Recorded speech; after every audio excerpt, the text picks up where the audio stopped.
Let's go outside. And you are listening to our coverage of the People versus Donald Trump, the case involving the 45th president of the United States. Gee, just want to get a couple of quick thoughts from you about what you saw on the television screens as our former president walked into the courthouse. I've never seen anything like it. The feeling that I get looking at Donald Trump come through those doors at that time was a real sense of power. You can think of anyone previous to this that you guys have seen either walking to an arraignment or handcuffed or on trial. And I was thinking, I thought I'd seen it all. We've seen John Gotti. We've seen O.J. Simpson, whoever you want to pick. This man is the most powerful person that we have ever seen do that. I mean, he's so powerful that as he's walking through that door, I'm thinking, whatever you guys got, whatever information, it better be, time-stamped and very good information, because there's parts of the criminal justice system that does not want this man to go to jail or go to prison. Like, that's what I saw. Coming out in that blue suit, I can only imagine what it would be like being there. I'm just watching the TV. And when he walked out, he didn't walk out as if he's the average 70-something-year-old, like, oh, feel sorry for me. That dude walked out with a power look on his face.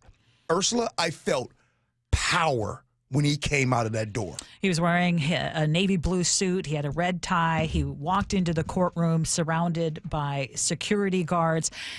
And again, what's interesting, though, is we're waiting to hear what was the charges. The charges, the felony counts that were approved by that Manhattan grand jury last week. So we only know that there are reports that there may be up to 30 plus different counts, but what exactly they are, we still don't know. So we will get reaction to that. But as you're listening to CBS's live coverage, part of the reason there's a lot of dancing around right now is because there are no cameras in the courtroom. So you have to kind of wait until the proceeding is over, and it could last, anywhere from a few minutes to 30 minutes. Mm-hmm. So we will continue to have extensive coverage for you, but we just wanted to break in here to share some thoughts. I definitely had to share some thoughts. And my man Greg in Las Vegas, thank you for this, because this is one of the best lines from Omar from The Wire.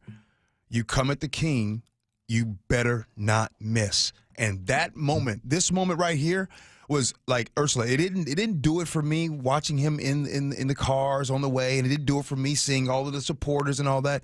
It really got real when I saw him walk out of that door. And people are saying that he doesn't look happy. No, he does look happy. That dude looks mad. And I'll admit, that's scary. That's scary. A mad Donald Trump in this country is scary. The most powerful dude. Who's come close in this country to being arraigned, or in this case, who's come close? Yeah, I can't think of anything right now. This is unprecedented. So, yes, this is history in the making. But I want to hear from all of you who are listening right now. And I know for some of you are like, hey, this is really boring. Can we talk about something else? No, we're talking about a former president who is facing potential felony charges. And this is a big deal no matter what side of the fence you're on. And I want to hear from you, though. Is there anything that could happen today that would change your mind about the 45th president of the United States? If you are an ardent Trump supporter, is there anything that you could hear right now? Or have you already discounted this as a witch hunt, as Trump himself has called it? Or would there be something that, if you were to see today, could change your mind?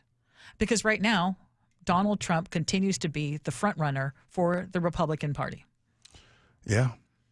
As of today, right now, and that margin continues to widen when it comes to if he were to be the lead nominee for the GOP ticket, if the presidential campaign were today. It's interesting. You asked that question. Is there something that can happen? I think that if you are someone who truly believes in your heart that Donald Trump has done nothing wrong, I don't think that there's absolutely anything that can happen. And when I'm talking about all of the things, Ursula, that have raised red flags, from the family's dubious tax records, the overseas business interests. And we're just talking about these things that are being investigated. You got to talk about the audio election interference, asking the Georgia officials to find 11,780 votes to overturn the results of the state's election. His role in possibly the violent insurrection that happened on January 6, 2021. There's so many things that he's being investigated for.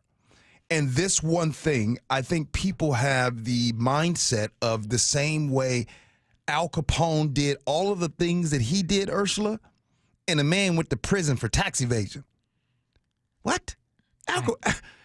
All the things? Al Capone went to prison for what? Right. Well, that's Tax what they evasion. could get the conviction